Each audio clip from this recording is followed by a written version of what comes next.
Hey guys, my name's Elicia. I'm a business coach for massage therapists and the owner of Massage Champions. What I'm going to be sharing with you today is the power of Facebook Live.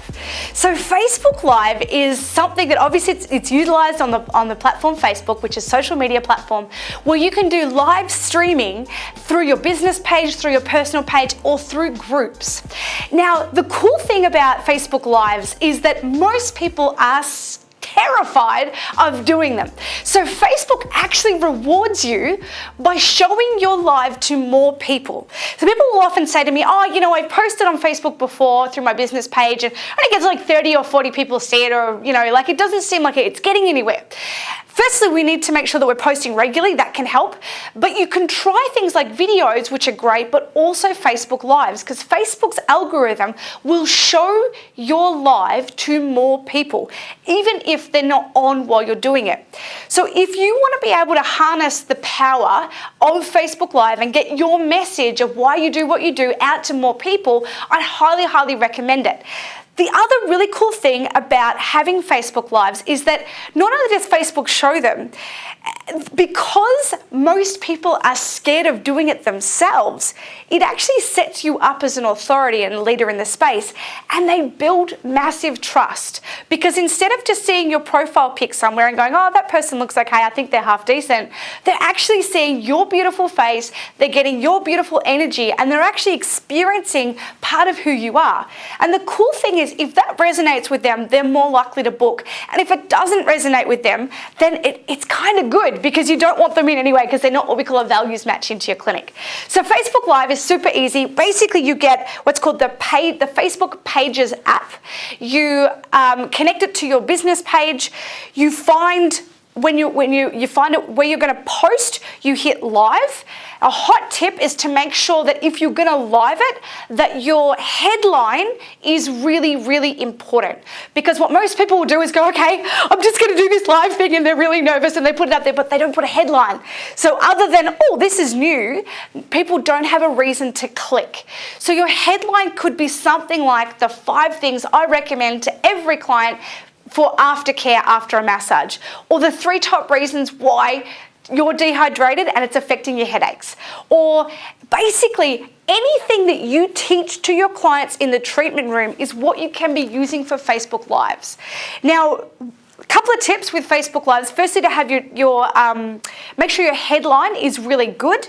The second thing is to have good lighting and the right angle. So practice this a little bit just on your phone with the camera to kind of go, oh, that doesn't look so good. Oh, that's a bit better.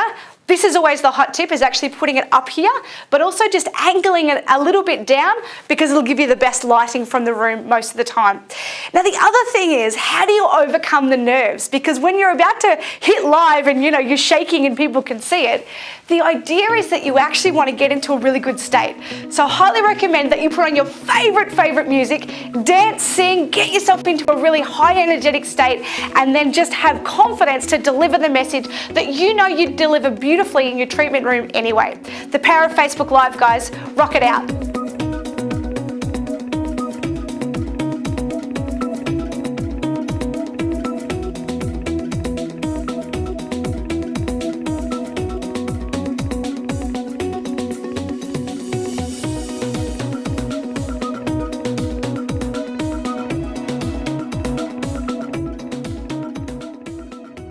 Hi, I'm Davey. I'm the Association Manager for Massage and Myotherapy Australia.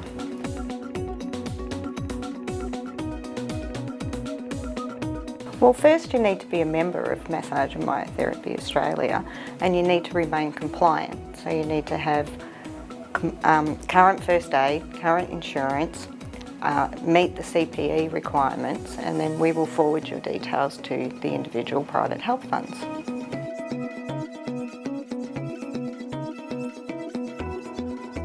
Each fund is different. Most of them you use your member number with AAMT in front of it, but there are 3 of the health funds that issue an individual provider number, which we will forward to you when they send them to us.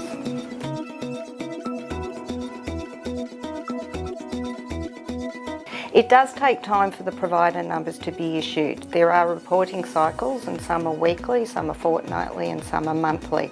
and depending on when we receive your details depends on when they go to the health funds.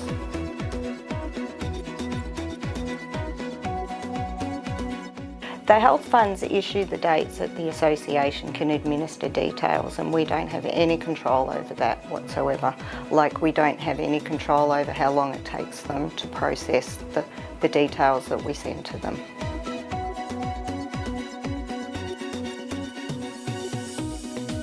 To get a new number for a new clinic, log on to your account via the association website and enter the clinic details. From that, we will administer your details to the individual health funds, and yes, it will take up to 4 weeks for you to receive the new provider number. You will continue to use your member number for those funds that use your member number.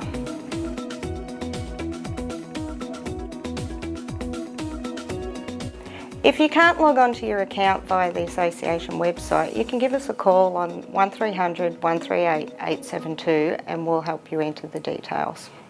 To find information about all of the health funds, we have a membership e-kit on our website. So just jump onto massagemyotherapy.com.au and search for membership e-kit, and it will give you all of the information you need about the health funds.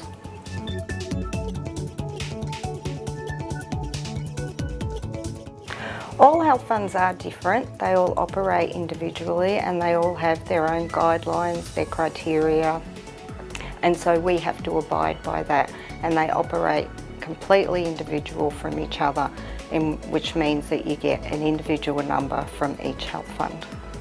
If you're coming from another association and you already have provider numbers, the health funds that issue a provider number you will keep, but the ones where you use your member number, you will be issued with a new number.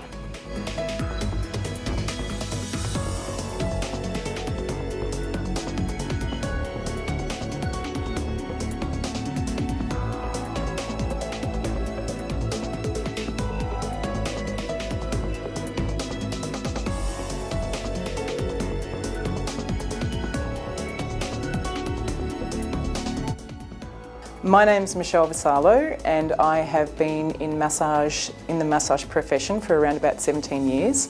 I came to massage as a sea change, so I was in my 30s when I came into massage. I was studying at uni and I did manual lymphatic drainage, which is a specific subject we have to do in the diploma.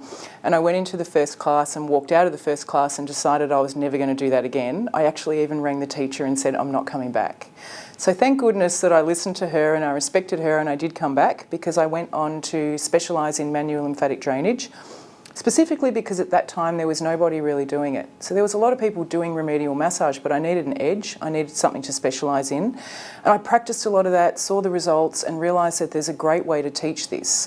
So manual lymphatic drainage has got to do with accessing the lymphatic system and working out how to work with the lymphatic system to increase tissue health and well-being for the client at a cellular level. Manual lymphatic drainage can be integrated successfully with most other massage modalities, and it's something that can be taught as a standalone routine, but it can also be used as a little part of each treatment, which will help therapists to get better results for their clients and also help therapists to work smarter and not so hard. So thank goodness I followed my teacher's advice, otherwise I wouldn't be here. I love teaching manual lymphatic drainage, it's my passion. And I've been all over the place and taught hundreds of students this technique, and I'm still getting emails from people telling me how it's working brilliantly in their clinic and how they're using little parts of it when a client doesn't want a full routine really successfully, particularly with post-operative, pre-operative, sporting injuries and all sorts of illnesses in winter to boost the immune system. Back in 2009, I was invited to go to Canada along with a couple of my good friends to teach for a couple of the associations over there, and basically I've been back to Canada every year since then. My specialty when I'm over there is lymphatic drainage, and the bonus is Canadians love the Aussie accent. So I get to hang out with some amazing students in a beautiful country and share this modality not only at home but also internationally, which is fantastic. If a therapist is interested in getting into lymphatic drainage or potentially studying it or adding it as a modality to their toolbox, The first thing that they need to consider is, are they prepared to take a step back from everything that they've learned so far and learn something that's totally different? Totally different in terms of timing, working very slowly, one stroke, one breath. In terms of pressure, are they prepared to go home and do some homework, like taking an egg out of the fridge that's not cooked and rolling it across a bench top? Because that's exactly the pressure that they're going to have to use in their lymphatic drainage. And also working towards the lymphatic system. So they're working in a different direction to how they normally would in a remedial massage. So is that therapist prepared to take a step back, learn something new, slow it right down, and treat their clients to a different kind of experience that'll benefit the client, but also the therapist? Because let's face it, massage is hard work and remedial massage therapy is hard on the body. And so if we can find a technique to integrate that's actually going to be a lot easier for us to deliver, that's a smart move professionally as well. Recently, I've become interested in working with palliative care clients and also end-of-life clients, and this stems from an experience that I had in my massage room many years ago, where I was using manual lymphatic drainage to treat a client who was actually in end-of-life care. And her passing affected me profoundly in so many ways, but also the work that I was doing with her and the fact that I could use lymphatic drainage with her to ease her suffering and to increase her quality of life for the days that she had left was really profound. So I started thinking about how could I integrate those two things, and how did I define what's palliative care and what's end-of-life care. And in the beginning I kind of thought they were the same thing, but as I did more research I realised that they're not. So palliative care is an approach that aims at improving the quality of life of patients and their families, and it looks at patients with life-limiting or life-threatening illnesses, and it looks at all the different ways of incorporating education and excellent assessment in terms of physical, psychological, emotional and spiritual well-being for that particular client and the families that are involved in caring for them. End-of-life care is different, although the two terms have been blended in some ways. End-of-life or hospice care, as Frank Ostaszewski talks about in the Sam Harris podcast, Waking Up, he talks about how hospice or end-of-life care is dedicated to caring for the client in their final weeks or months of life. And quality of life is actually the aim here, not getting the client into any kind of situation where there's more tests or more treatments. We're not looking at they're getting better. We're looking at creating comfort and ease for end of life and the end of days. And usually that's got to do with administering pain relief as probably the main thing, and also being in that space and sharing the client's wishes and thoughts, and if they want to talk about the situation that they're in, and assisting them to have some kind of verbal platform to share with you. So those two things, although they're blended in literature, they're actually quite different. There's two different sort of scopes of practice here. So I do teach palliative care. It's the palliative connection, and there's three parts to that. So I look at how do we have the attitude in the West to death and dying, and what do we think about it, and how do we deal with it, and how do we not deal with it. And then the second part looks at the palliative landscape in Australia and what sort of access do people have to services and things that they might need. And then the third part looks at how to integrate massage therapy, in particular lymphatic drainage, into that landscape. So there's three parts to that, and lymphatic drainage comes in right at the end. So to talk about massage, because although the evidence base is not compelling, the fact that so many hospices and palliative care centres are taking up massage therapy as part of what they offer shows us that there is some kind of anecdotal evidence base for the benefits of that particular treatment. And the reality is that manual lymphatic drainage probably works just as well, if not better, than a whole lot of other remedial techniques, because by this point in time, it needs to be gentle most of the time. So that's why manual lymphatic drainage is an excellent adjunct to care in a palliative and also an end-of-life environment. What we're kind of wondering, or the question was, how do we integrate, or how successfully can we integrate manual lymphatic drainage with end-of-life and palliative care? And the reality is that the physiology of the lymphatic system and the application of lymphatic drainage successfully can treat many of the conditions that are associated with end of life for clients. So things like nausea and sleeplessness and anxiety and stress and some of the other physical effects that come with end of life, so a bit of the edema that may be due to medications that people are on right at the end. So manual lymphatic drainage is so light and gentle, but it's actually profound because it can treat some of those conditions that are the things that are limiting the success or the quality of life at the end of life stage. So the question is, how can we talk to massage therapists about potentially wanting to go into working in the end-of-life or palliative care space? The thing that I would say, first of all, you can't work in that space unless you can face your own mortality. You've really got to sit down, look at your views about death. How do you sit with it? How do you feel about it? How many experiences have you had in your life where you've come into contact with somebody who's dying or has died? Who do you know? Who have you talked to? How willing are you to discuss this topic? Because it's going to be a really hard environment to be in unless you're willing to face your own mortality. And in doing so, the gift to you, if you can face your own mortality, is that you'll live better. Because you know that it'll end, you're going to grab the bull by the horns and take life and live it. So that's really the first port of call. And then if you decide that you want to go into working in palliative care and accessing that environment, be prepared to listen to the client that you're working on without judgment or control. By this point in time, there's not much that you can do to change their picture, but what you can do in that transition when they need human contact the most is listen to them. Without judgment, without trying to change the outcome, without any kind of control, give them your ear, because in doing so, you're helping them with the greatest transition. And, you know, it's a great big, I won't say bonus, but it's a beautiful blessing to be invited into that space with somebody who really needs human contact in order to transition successfully. So it's a privileged place to be invited into or to choose to work in, but face your own mortality first, work out where you sit, and then work out whether you can successfully hold space without control and judgment for somebody else's transition.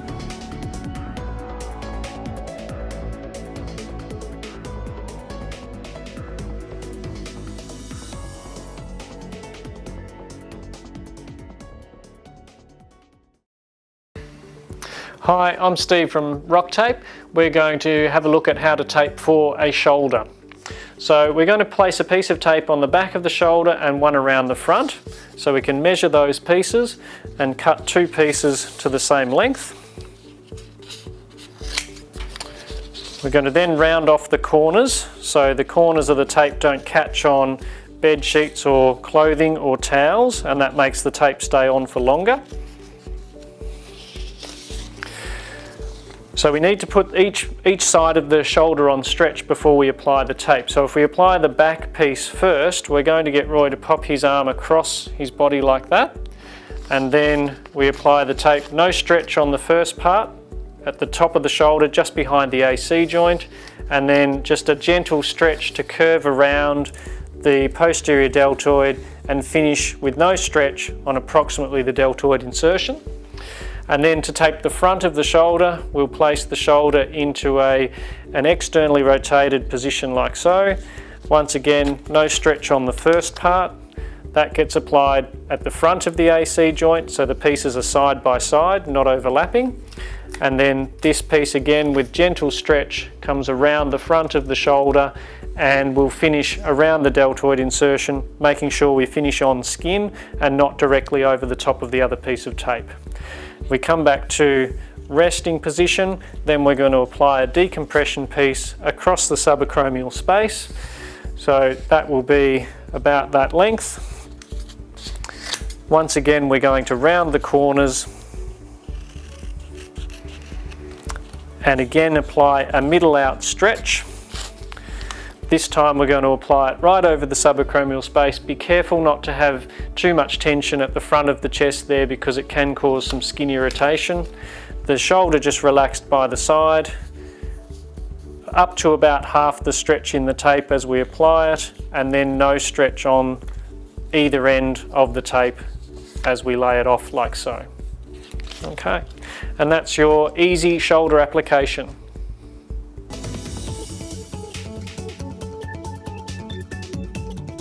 Hi, I'm Catherine McInerney from Pregnancy Massage Australia. Today we're looking at how we undrape and to be able to massage through the legs of a pregnant woman. Once again, we're in this side-lying position, giving great access to come through and work through the quadriceps, hamstring, and also the ITB, inclusive of the calf area. So a nice easy way to do your undraping is actually just to pick up the sheet from the knee and just draw the sheet back, and then we can actually expose up to the top of the hip, keeping the preggy belly covered, and then we'll have access to work through the whole leg area. So you'll be able to access, as I said before, the quads, the hamstring, ITB, and coming down to massage through the calves as well. Thank you.